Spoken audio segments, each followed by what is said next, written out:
Today, we are going to learn one more important topic from the statistical point of view is called skewness. This blog, I'll keep this link in the description so that you can take a look. And also, we will learn how to create in Excel, and that Excel you can freely download from Google Drive also as well. So let's get into the topic. Skewness is what? Skewness is nothing but shift, right? The degree to which the data is not symmetrical, like shifting from right or left, positively skewed or negatively skewed. Like many other basic statistical, skewness can help you to establish initial understanding of your data. How the data, whether the data is positive skewed, negative, or symmetrical and all that, right? You can evaluate the skewness via the best graph is the histogram, right? Through the skewness statistic. And also to some degree you can use box plot also as well, right? And this is the important part, but lack of skewness alone doesn't apply the normality, right? So, for example, if the skewness is not there, it doesn't imply that it is normality, right? Two sides of the distribution still mirror one another through the data is far from the normally distributed, right? Okay, let's understand these two scenarios, right? Positive is also called right skewed distribution.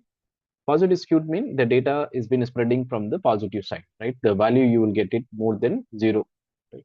For example, salary data, if you take it, it's often skewed in this manner. Many employees in a company can relatively little, while increasing few people can have a very big salaries also as well, right? So this is positive skewed.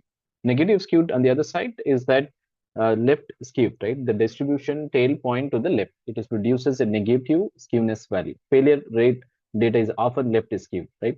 For example, light bulb, very few will burn out right away, right? The vast majority lasting for quite long time. If I put that actually how many lights been there, maybe 0 and 1 day or 2 days, but largely like 30, 365 days, 400 days, 180 days, and so on. Right? And there are, this topic is not new. I have already covered various way for how to calculate skewness, right? That is a short video. And I also talked about what is the difference between skewness and kurtosis. And then what is skewness in a statistic, and why it is important. And bell curve, mastery in Excel, which I covered the two separate one, histogram and bell curve. Now in this video, we're going to combine them together and normal distributions and so on. And you have a playlist and so on, right? So if you click this link, right, it will go through your Google Drive. In the Google Drive, you can just click file and then you can download also as well. In download as a Microsoft Excel, which will be helpful to you, or OpenDoc, ODS, PDF, or CSV, you can do that, right? My recommendation is that you can download Excel and you can also share and all that. So, but Excel you can do, or you can download in Google Sheet also as well, or you can import, all that is possible. Okay. The same direct link also I have given. Yeah. So direct link also there. Right? So how to create overlaid graph, that is also we are going to discuss about. Let's go and learn what is symmetrical and right skewed and all that. So I have also given the link here. So let's get into this data. So this is my data. It is coming from, I have taken the data from Anytab. There is a scenario. You work for a shampoo manufacturer and need to ensure that the caps on your bottle are being tightly, fastened properly, right? If the if you have fastened too loosely, right, there is a chance that it will fall off during the shipping. If you do that too lightly, it may be hard for a customer to open, especially in the shower. You collect the random sample of your bottle, test the amount of tar required to remove the caps. So this is the tar value, right? So I've taken the data set from the mini tab, and then this is coming from machine 1 and 2. That's not the main discussion for now. And what we can do is that if we have these data, so you can apply the, in the past video also we learned how to apply that data statistic, data analysis. In the data analysis, you can go and you can go for descriptive statistic. But what I have done is that descriptive study, one disadvantage is that if I value get changed, the value doesn't get, the result doesn't get dynamically get updated. So therefore, I have applied the formula. So in order to make it easy, so we are going to use mean, standard deviation, and skewness. So positive 0 and above, we are going to say that it is the value of positive skew, right? The same thing I have calculated. So mean, this is my mean, and 20 is the exactly 20 the mean. And then from there, I calculated -1 sigma, -2, -3, +1, +2, +3. And this is calculated one. And from there, I created a bin. How I created a bin? So let me show you that also as well. And let me, what I will do, I will just show this graph also how to create. Let's do that. Okay. So go to that. This alone I have done in the analyze tool pack. So you can go to data And in the data, you can just pick here histogram, and in the histogram, you can pick the input. The input is going to be this value, and then the range is going to be this value. And the first is label. I'm going to store the value here, right here. Okay. So it is okay. Maybe I'll give only numerical value. So because two labels are there when Excel is not able to follow that. So no problems. We can go to data. I'll cancel this up. We can go to data, data analyze, and histogram. I'm going to pick only the values. Right? So only this value, comma, and this value as such. And I'm going to say I have not enabling this label, and output range I'm going to keep it here, right here, and this is okay. So 10 to 16, 10 to 16 is fine. So input range, sorry, input range is, sorry. So dark value, so which we are going to select here, and Excel is smart here. So, and then bin range, I'm going to pick the bin range from, this is my bin range. So bin range is going to be this, right? And I'm going to store the value here, right here. So give K, give K. So more, there is no additional values there. I'm going to delete. So what I'm going to do, simple bar chart I'm going to create, right? Simple, very simple bar chart. So you can go to insert and then create that simple bar chart. I mean, histogram, right? Very simple histogram I've created. All right. This is the value, but this one, I will remove this. Instead, I can add the data labels. It's better. And also I will remove this also as well. So, but I don't need this. Instead of that, I can just change the frequency. This is edit. Instead of this, I can use this one, right? So it's better. So now this is also done. Now what I'm going to do is I'm going to copy because I need, okay, so I need, why I'm doing this one. So if I do that, again, this is histogram, right? And then I need a bell curve. What I need to do, so I can go to scatter, and in the scatter, there's a second one, right? So I have to do that, right? So this is scatter form. This is a fitted bell curve form. This is histogram form, but I wanted to overlay this one, right? So I'm going to delete this. So let me introduce the same thing. How to do? Very smart way. Copy this data and put it back again. So what will happen? So it will replicate the same value, because one value I'm going to use for bell curve, one value I'm going to use for histogram. So what you can do, you can right click and then go to the change chart type and have a click on this.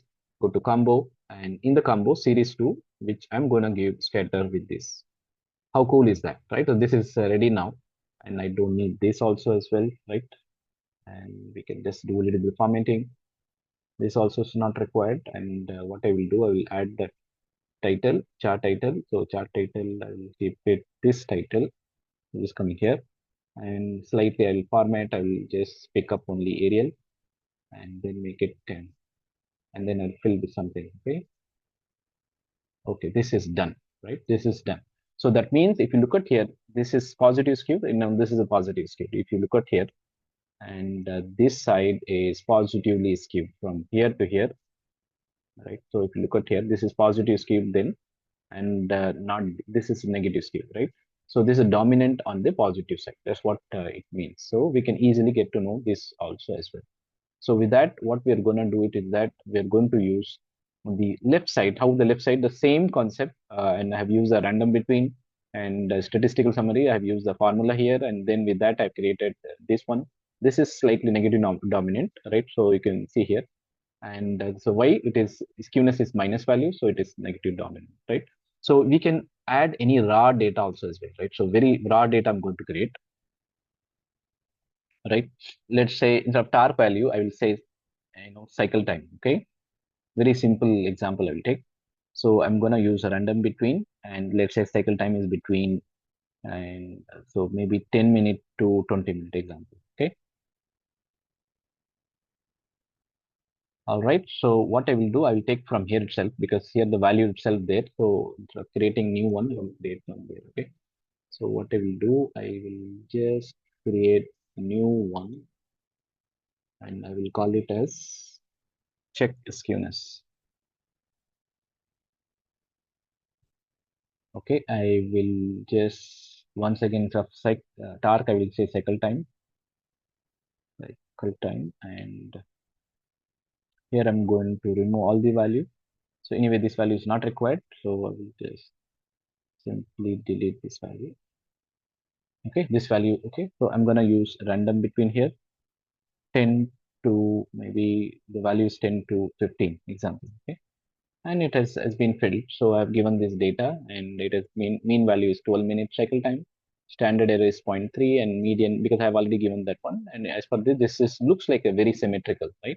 So again, this is not in analyze toolpack I've used, so this is not updated one.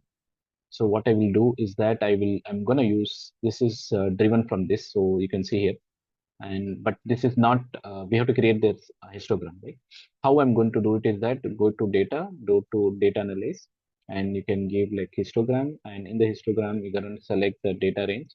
So this data range is going to keep changing it, right? So and what I will do, I will just give copy and I'm going to paste it here. Okay, so that the value stays the same. So now I'm going to do data and analyze toolpack histogram, and in the histogram I'm going to select the data range. This is my data range, and bin this I want only this bin. So okay, so that it is easily I don't need much values and all that, and this is calculated with the standard deviation, so it is accurate. So I'm going to keep it here, and it's going to give me two columns. One is this one, right? One is the bin and one is the frequency because I have used the same thing. And here what we can do. So once again, you can do the same thing. You can go to this and create the histogram. Go to insert, and in the insert, you can create the histogram. And this is ready now. And once again, we don't need this. What we can do, sorry, right click, sorry, not this one, right click on this and then change this as well, right? So instead of 7 and all that, I'm going to say pick up from this bin. Okay. Okay. This is done. So this is my mu, which mu is the average. So I'm going to use it here. So just to indicate. Okay. Okay. Now this is done. I'm going to use the data labels. So everywhere, so throughout the chart, I'm going to use the data labels.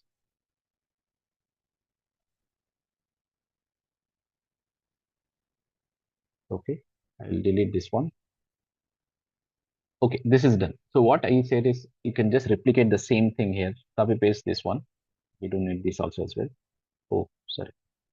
Okay, we don't need this y-axis also as well, right? So with that, we can change this one. We can go to combo and then this one we can put it up here.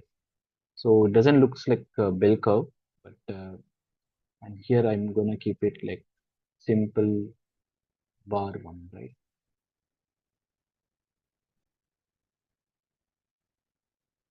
Okay, so like this it is coming. So the curve is going like that, right? So we can double check this value. So we can have 32. I mean, we have total 32. I think this is also 32 we have. 32 is matching. So we can create the curve like this, right? And if you want formatting on this chart, particularly in this one, we can still do it, right? So how we can do, we can just go to design and you can change whatever you want. You can change that also as well, right? So with that, this is how we can easily calculate the bell curve. And I hope you find it useful. And this is almost like a symmetrical one. And this is what we learn, like slightly positive dominant on this one. I hope you find it useful. Please do like, share, subscribe. You have a wonderful day ahead. I'll keep this link, and this link will help you to go through the details, and then Excel you can make use of it. So for your practice. Thank you so much.